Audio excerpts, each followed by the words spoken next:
Hai, jumpa lagi. Nak tahu tak semalam 5 Jun 2025 HDN ada umum berita baik tau. Nak tahu apa itu? Jom, saya terangkan.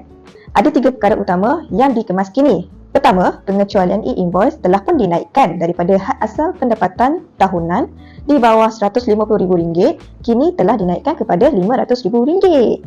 Yang kedua pula, tarikh pelaksanaan e-invoice telah pun ditangguhkan kepada sesetengah kategori tau.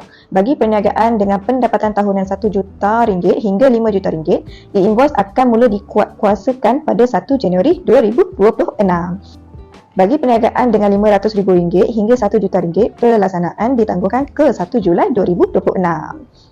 Jadi, macam mana dengan kategori RM5 juta hingga RM25 juta?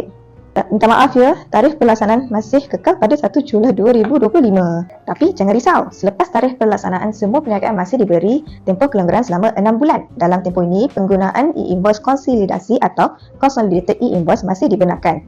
Yang ketiga pula, yang ni mungkin bukan berita baik.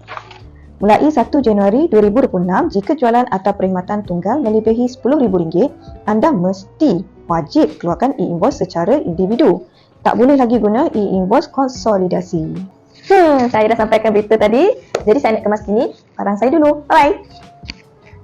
So, anda suka dengan video tadi? Jangan lupa like, share dan follow kami di butang sini.